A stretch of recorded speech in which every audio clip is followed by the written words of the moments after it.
Hey y'all, this is Esmee Streachailt. I am reading a post from Medusa Rising, the new Athenas, a cultural critique that I wrote last week in response to Pam Bondi and the Epstein mess. It opens with a quotation from Anonymous at Your Anon Central. Your worst enemy is not the person in opposition to you. It is the person occupying the spot you would be fighting from and doing nothing. A quote from Heather Marsh, #op Death Eaters, who have been on the trail of this particular sex trafficking ring for a very long time. The fact is that radical feminists were always correct. The root is the sexual exploitation. And if we were to curb or jail or neuter or remove every unman who participates in this particular form of extraction, we would literally clear space to rewrite our cultures.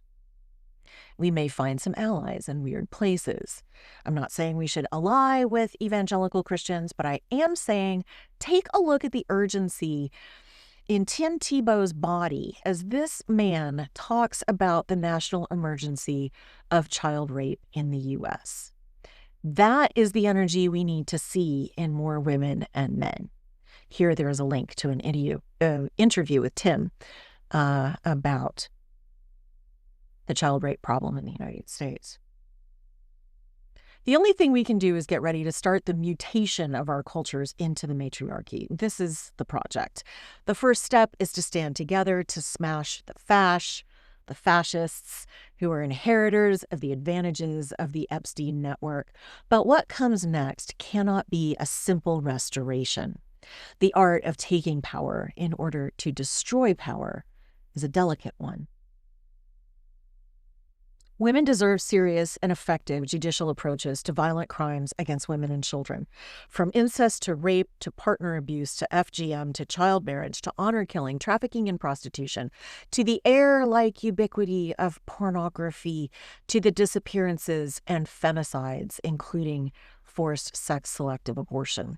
Women deserve for these crimes to be clearly defined in law and to be addressed with funding, policing, and judiciary practices equal to the trauma inflicted by these crimes. That's from Medusa Rising's manifesto. Note that we do not call for some abstract justice, some arbitrary timeline. No, we call for practices of the same amplitude as the harm, trauma, damage these men do.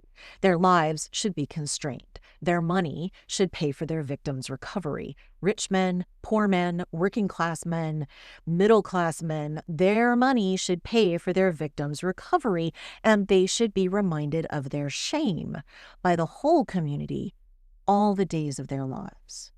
They should not be allowed to marry or parent or participate in social spaces where girls and women are present. And the women that they are married to and the children that they have fathered should be supported by the community so that they don't have to rely on such a useless piece of shit. Impractical, you say? Really? The U.S., to my never-ending shame, is currently building out its own gulag archipelago of empty shipping warehouses to hold its enemies. Impractical is not the objection to reach for. When we add up only the reported, numbers of girls and women harmed in the many ways unmen harm us, that number sprints past 1 billion of the girls and women on the earth at this moment and doesn't slow down. Agamemnon sacrificed a daughter, too, for the benefit of male desire and profit. This is the Trojan War. He gets home and his wife murders him for his blood crime, and her son murders her for her blood crime, and the Furies erupt from the earth to hound him night and day for his blood crime of murdering his mother. Then we have a trial, the trial of Orestes, in which the question is whether the boy is justified in the revenge killing of his own mother. That is, to which life do we owe honor, the father's or the mother's? So Athena breaks a hung jury. The jury is like mother, father, 6-6, basically. So Athena breaks a hung jury, saying, "To hell with the mothers. I never had one, and I'm just fine. So I side with the men and fathers forever." Pam Bondi is our Athena. Bondi wouldn't even turn around to acknowledge the women behind her, who had been raped as children for years by her boss and other so-called masters of the universe. So intent is Athena's will to serve the fathers that she magics the Erinyes, the Furies, into the Eumenides, the kindly ones, who bring beneficence to men, rather than hounding them to madness and death for sins against the mother line. Poof! No more spirits to defend the old ways, and off Orestes pops to found Athens and dedicate the city to the goddess who saved his sorry ass. The Tao is over 50,000 points, she says. The justifying story is no longer a goddess choosing the only size she would ever choose, but only the money. It's okay because the money. We will douse the world's stock exchanges in these girls' blood and sing our praises to Mammon and Musk. It does not matter how many nude images of these girls we did not redact, how many driver's licenses we published. The blood is our money's food. It does not matter how many Iphigenias we sacrifice to men's purpose and pleasure. We're rich. Get with the program. Poof. Here there's a link to Lydia the Bard's song, "Feed Us Your Girls." Of course, these are all girls whose parents don't have much or any stake in the stock exchanges. No army of attorneys, no private army. These are girls of whom these godlet unmen have made prey for 5,000 years. There is no atonement for this. Patriarchy may murder the mother again and again to make the boy a king, but capitalism makes fungible commodities of our daughters for any use of any unman who asks. Here there is a link to the Epstein Files Explorer in the public record database. This visualization at the link is just a portion of the files and brings it all home. The entire world's systems are implicated here. Epstein and Bannon and 4chan and Reddit and social media moguls equal QAnon. That LARPing, far right, Comic-Con, pick your own adventure, gamified the sacred business of breaking trafficking rings to bring them to man's justice. Heather Marsh of Binding Chaos, who actually created Anonymous and Death Eaters, which actually does help bring down traffickers and corruption around the globe, made it clear that Q was a planned psyop to distract from the victims coming forward as Trump was running in 2015. We have now learned, reading Jeffrey Epstein's emails, that Heather is right, that Anonymous was right, that they were being disempowered by this distraction. All that energy, notice that they are 10 years ahead of you, right? They are 10 years ahead because the FBI kept this all in the dark. All that energy and care that QAnon gathered up around child trafficking and cannibalism and eating children to stay young forever. I mean, it turns out all that energy and care was burned into the ether rather than directed profitably at bringing down the powers that conspire to keep the MAGA base and QAnon stupid, sick, addicted, and poor. In the visualization above, you can see the cabal unfold. You can trace it through time. Not only is this the most basic form of patriarchy, rendering whole human females into resources, it is the infrastructure of our social worlds. It is the infrastructure of the friendships of the men who run our social worlds. Stunning, the lack of imagination, isn't it? All that camaraderie, control, access, education, money, influence. They have the resources to do what we want to do, which is remake the world in a nourishing form. And their best unmale bonding scheme is to rape children. Here there is a link to survivor Jane Doe's journal. Of course, we don't know that she's a survivor. Nobody knows who she is. The 16-year-old who was impregnated several times, whose children were taken away from her. These are the men we are trained to admire most, to aspire to know and be, to emulate in our personal style, in our choices of consumption, political commitments. Notice how the word billionaire has replaced rock star and athlete? They're not even skeevy rock stars. They're not louche poets. They're at least not even men with something of divine talent. No, all they have is a knack for turning everything and everyone into money. These seedy, wheedling, sadistic, cowardly, completely homosocial rapists of children, these are our paragons. We are a long way from the relatively dignified violence of Sargon of Akkad. These unmen are both in coalition and in competition. And I spent some time last year explaining the coalition is the global far-right movement, and the Epstein class don't all want exactly the same things, and they don't all have exactly the same values.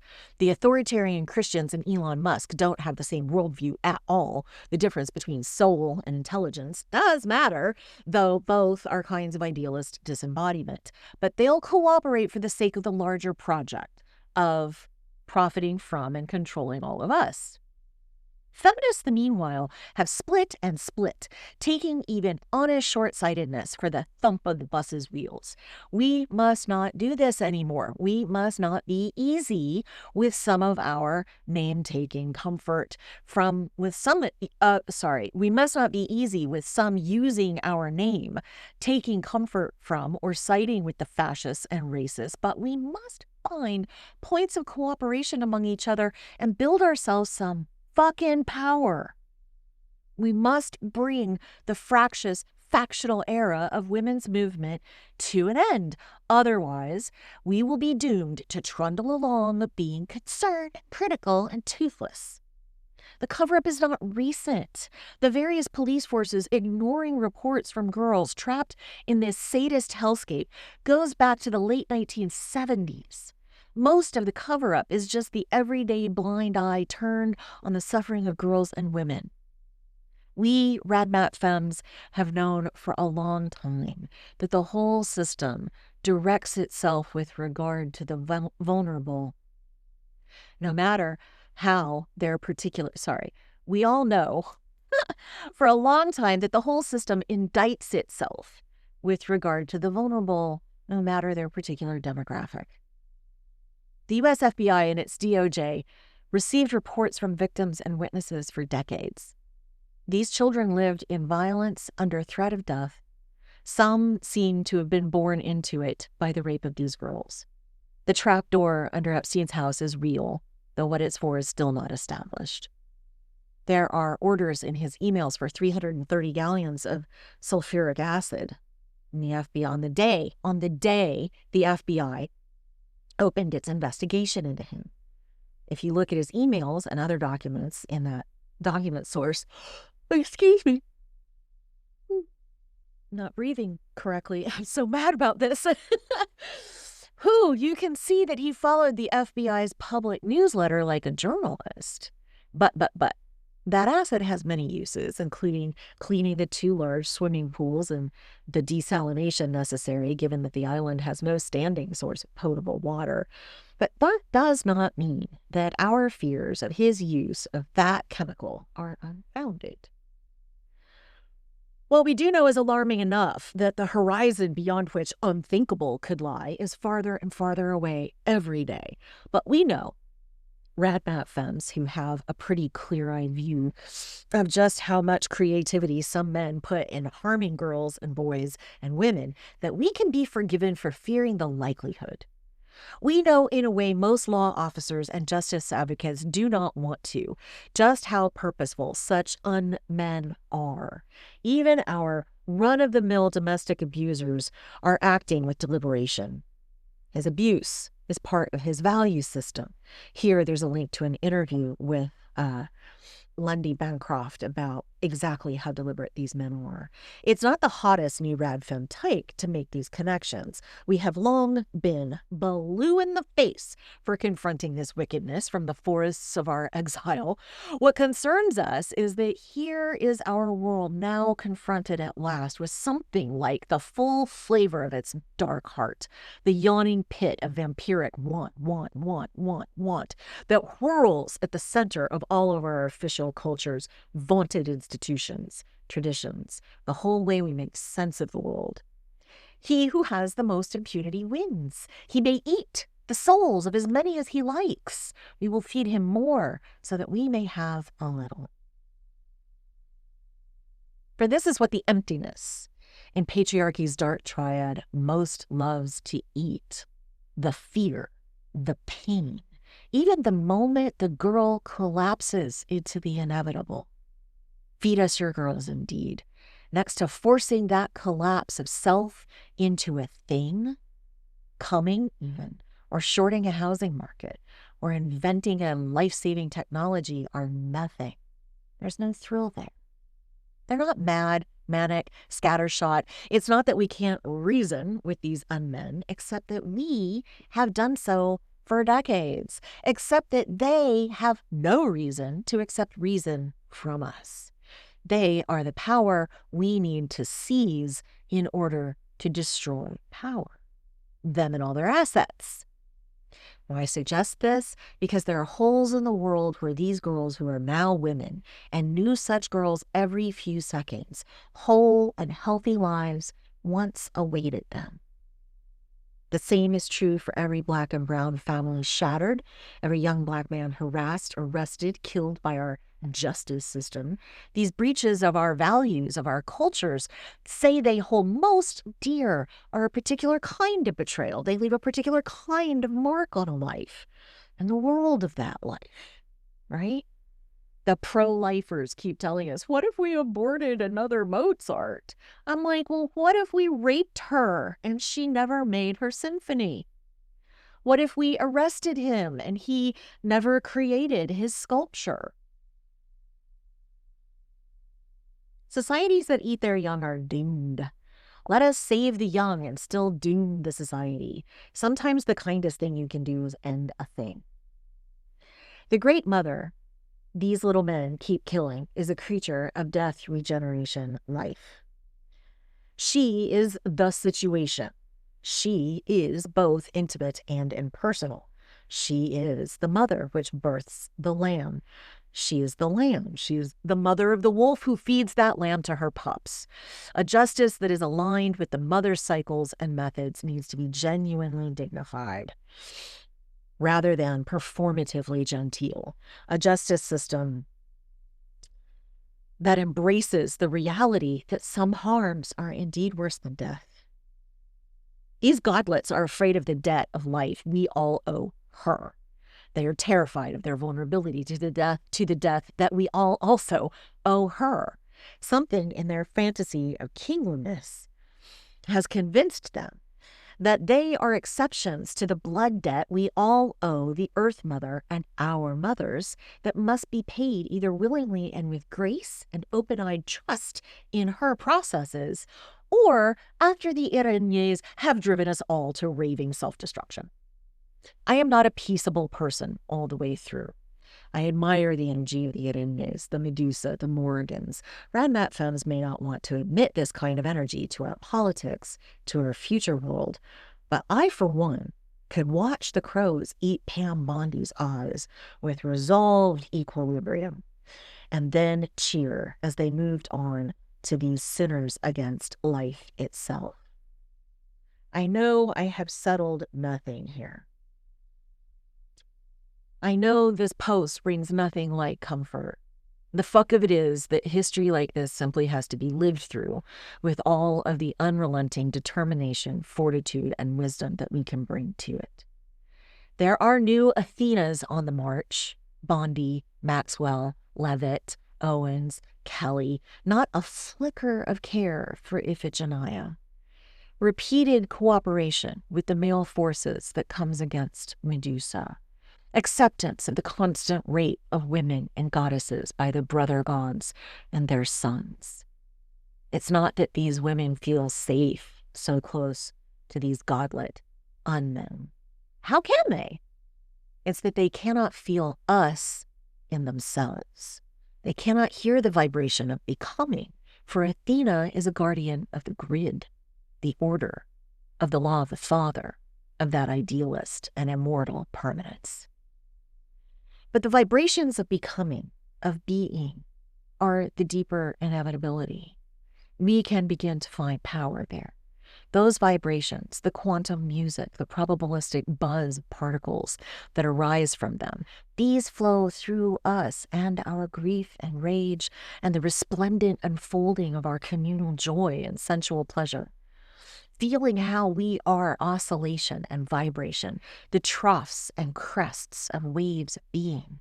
Maybe from there, even if we must begin by keening our grief to unknot its tightness, maybe from there we can find our solidarity and rise again against these kinglets. Be good to each other. Stay rad. Stay witchy. They're coming. We need to get there first.